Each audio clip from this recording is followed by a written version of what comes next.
안녕하세요. 수학 감각의 저자 왕세호입니다. 우리 학생들이 수학을 굉장히 싫어하죠. 왜 싫어할까 도대체? 사실은 그런 이제 어른들이 그런 환경을 준 거예요. 어른이라고 하면 주로 아이들에게 영향을 끼치는 사람은 선생님 또 부모님이죠. 근데 제가 이렇게 관찰해 보면 우려스러운 점이 이제 한두 가지가 아닌데, 일단은 이제 학교에서 그 개념을 충실하게 잘 가르쳐 주면 되는데, 그건 논외로 치고 집에서 어떻게 하면 될 것인가? 사실 어떻게 하는 것보다도 하지 말아야 될 것을 안 하는 게 첫 번째예요. 근데 자꾸 뭔가를 하는데 엉뚱하게 하기 때문에 아이들이 더 싫어하는 것이죠. 설명을 하면 아이들이 다 이해할 거라고 그렇게 가정을 하는 것 같아요. 그런 것 자체가 없는데 수도 없이 설명을 해줘야 되거든요. 설명하고 아이는 겨우 이해할 거예요. 처음 배우는 개념들이 워낙에 많기 때문에. 그리고 수학적 개념은 약간 추상적이어가지고 아이들이 사실은 좀 받아들이기가 쉽지가 않아요. 이해하는 어떤 언어 수준이나 표현력 이런 것에 한계가 있기 때문에 아이가 자기가 어떻게 이해하는지를 표현하기도 어렵고, 그 이제 소통이 안 되는 것이죠. 선생님이나 부모님하고. 그래서 여러 번 설명을 해주고, 또 이런 방식 저런 방식으로도 관점을 다양하게 주면서 설명을 하다 보면 아이가 이제 이해를 하게 되는데, 그렇지 않고 그냥 일방적으로 지식을 전달하는 것처럼 해놓고서 당연히 알아들을 것처럼 우리 어른들이 그런 기대를 하고 있는 것 같아요. 제 아이들을 가르쳐 보면 그런 아이는 거의 없어요. 네. 여러 번 설명을 해야 되고, 또 하나는 이해했다고 그래요. 이제 알았다고. 근데 조금만 바꿔놓으면 또 틀려요. 전혀 모르겠다고 하고.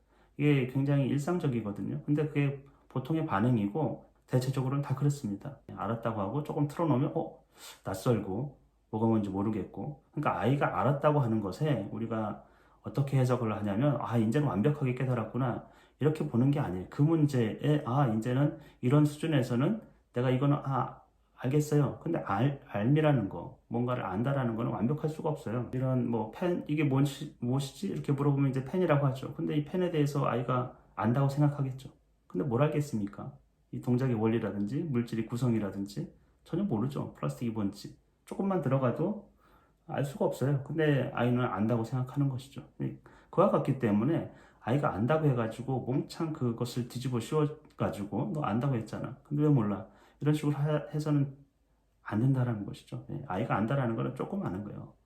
그리고 어떤 걸 알고 모르고에 대한 구별이 없어요, 사실은. 좀 바꿔놓으면, 생소하면 다시 틀리게 되는 것이죠. 그런 과정을 그냥 자연스럽게 겪는 것인데, 그런데 중간에 비난을 하는 거죠. 그러면 아이는 싫어지게 돼요. 내가 인정받고 성취를 느끼고 그런 곳에 아이가 있고 싶어 하지, 비난받고 또 좋지 못한 평가를 받고 이런 곳에 피하려고 한다라는 거예요. 그런 경험이 몇 번 쌓이면 당연히 안 하려고 하죠. 그리고 못 한다고 하고, 아이는 자기의 재능이라든지 자기 자신에 대해서도 스스로 판단하기는 굉장히 어렵고, 아직은 대체로는 외부의 판단에 의존을 해요. 부모님이나 선생님. 그러니까 나 자신을 거울에 비췄을 때 나를 인식하는 거예요.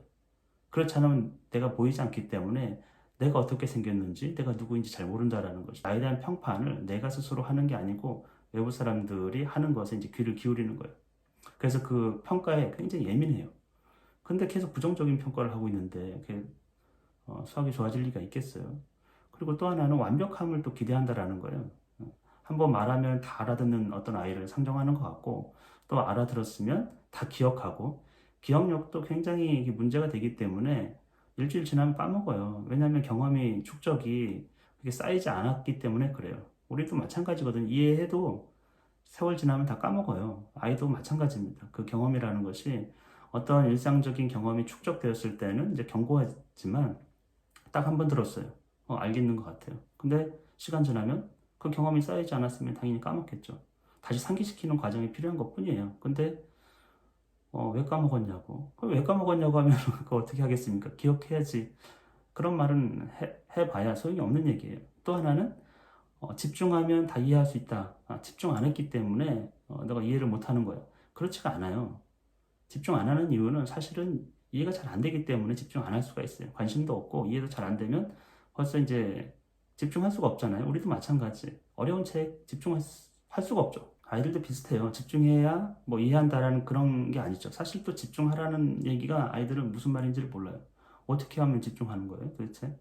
방법도 없는데 계속 비난만 하는 것이죠. 근데 아이는 실체적으로 그 개선할 수 있는 방법이 없어요. 그래서 대체적으로는 어린아이들에게는 그 모든 것을 자연스럽게 봐주고 괜찮다고 얘기를 해주는 게 훨씬 더 좋은 교육이에요. 집중 안 할 수 있으니까. 집중도 뭐 30초, 1분 이 정도 갈 거예요 아마도. 그리고 저도 아이들을 가르쳐 보면은 분명히 설명했는데 아무도 몰라요. 기억도 안 하고 집중도 안 하고 또 이해는 저 멀리 가 있고 그걸 당연하게 생각하고 한 번 더 설명해주고 질문하면 다시 설명해주고 이런 과정을 거치면서 조금씩 견고해지는 것이죠. 그러니까 너무 이제 우리는 세상에 없는 아이를 상정한다라는 거예요.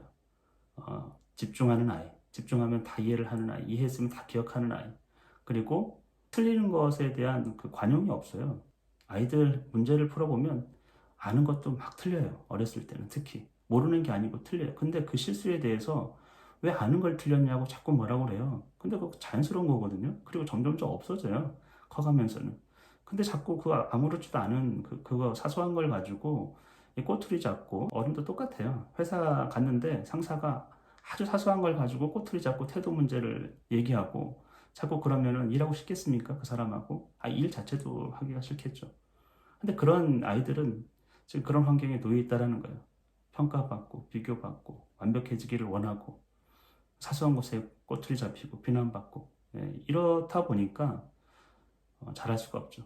근데 사실 부모라고 하면 아이가 하고 있는 거, 했던 거, 잘한 것, 50점 맞으면 맞은 것에 좀 포커스를 둬서 점점 좋아지는, 한 번에 좋아질 수가 없기 때문에 점점 향상되면 되거든요. 그래서 어떻게 해서 풀었는지 이 긍정적인 피드백을 자꾸 줘야 돼요. 돌고래 훈련을 시킨다. 부정적인 피드백을 절대 주지 않습니다. 우연찮게 한번 뛰면 정어리 주는 거예요. 쓰다듬어 주고. 그러면 우연에 의한 어떤 행위가 이게 이제 반복될 수 있도록 해주는 것이죠. 근데 뛰지 않았다고 해가지고 채찍질 한다든지 비난을 한다든지 그런 감정을 쏟아붓는다든지 이러면은 그 학습력이 너무 떨어지는 것이죠. 그거 할 수가 없어요. 사실 굉장히 어리둥절해요. 모든 동물이 다 비슷해요. 그래서 일관된 어떤 칭찬과 격려 이런 것들이 어렸을 때는 특히 많이 필요한데 우리 지금 환경이 그렇지가 않은 것 같아요. 그래서 이 종을 만드는 것도 아니잖아요. 집에 그냥 하인 하나 교육시키는 것 같은 느낌이에요. 아주 의무는 굉장히 부과를 해요. 30분씩 무슨 수학책을 풀으라고 하고 몇 페이지씩 풀으라고 하고 안 풀면 체벌을 하려고 하고 또 뭘 하고 있는지 안 하고 있는지 굉장히 감시를 해요 또. 그리고 답지도 뺏어가지고 나중에 채점해주고 아이 입장에서는 좋을래야 좋을 수 없는 그 모든 환경이 다 갖춰져 있기 때문에 거기서 수학을 좋아하는 아이가 생긴다? 불가능한 얘기고 수학을 좋아하는 아이가 생기는 거는 그걸 좋게 만드는 환경을 제공해주고 소통해주고 그런 부모가 있는 것뿐이에요. 그래서 아이 탓하지 말고 조금이라도 이제 부모가 좀 변화하면서 좋은 환경을 만들어주는 쪽에 초점을 둬야겠죠. 어떤 분이 이제 자기는 수학을 싫어하는데 아이 수학을 가르쳐야 되겠고 그래서 이제 어떻게 하면 좋은지 사실은 가르치지 않는 게 좋습니다. 내가 수학을 싫어하고 수학에 대한 정서 좋지 않은 것들이 이제 전달되기 때문에 그래요. 대신 부모는 내가 좋아했고 잘하고 기쁘고 이런 것들을 자꾸 아이에게 가르쳐 주려고 하고 공유하고 이러면 관계도 좋아지고 괜찮거든요. 근데 내가 잘못하고 싫어하고 이런 것을 하면 당연히 짜증이 아이에게 전달되지 않겠어요. 그래서 어떤 분은요, 실제로 1년 동안 자기가 수학을 혼자서 아이한테 가르치려고 한 게 아니고 수학 공부를 했어요. 재밌어요. 즐거워졌어요. 수학이 이렇구나. 그리고 나서 이제 아이에게 조금씩 가르치기 시작하는 거죠. 그런 태도는 좋다고 생각해요. 내가 이제 쌓여 있고 내가 뭔가를 누린 것, 또 경험한 것 그런 것이 있고 또 아이를 온전하게 이해하는 시간, 그러니까 지식을 전달하는 것보다는 우리 아이를 아이 본성, 그걸 평가하고 비난하지 말고 그냥 아이는 아이기 때문에 나타나는 현상들이기 때문에 그런 걸 인정하면서 수학의 개념을 내가 본질적으로도 잘 알고 즐길 수 있고 그런 상태에서는 아이에게 좋은 환경을 줄 수 있을 거라 생각해요. 근데 이제 초등 수학이라고 해가지고 이제 아무렇게나 막 그냥 지식을 주입하고 못 받으면 또 비난하고 이러니까 수학을 싫어하는 거예요. 먼저 부모님이 한번 즐겨보세요. 그렇지 않으면 굳이 그걸 가지고 아이하고 씨름하면서 보낼 일은 아닌 것 같아요. 왜냐하면 유년기, 어린 시절은 아이에게는 정말 황금기이고 꽃과 같은 시절이에요. 고향이에요. 나중에 커서 회상할 때 그 아련한 추억, 아름다운 어떤 기억들, 포근함 그런 것들이 있어야 되는데 엄마하고 수학하면서 또 아빠하고 수학하면서 수학 못한다고 잔소리 듣고 이런 걸로 채울 일은 아니잖아요. 아이를 탓하지는 말고 좋은 환경을 줄 수 있도록 부모가 좀 변화하고 또 아이를 인정해주고 또 못한 것보다는 잘한 것 위주로 성취를 좀 봐주는 거 그리고 기다려주고 격려해주고 좀 어렵죠. 수학을 가르치면 될 것 같은데 그렇지 않다고 얘기를 하고 있으니까 아무튼 다른 지름길은 없는 것 같아요.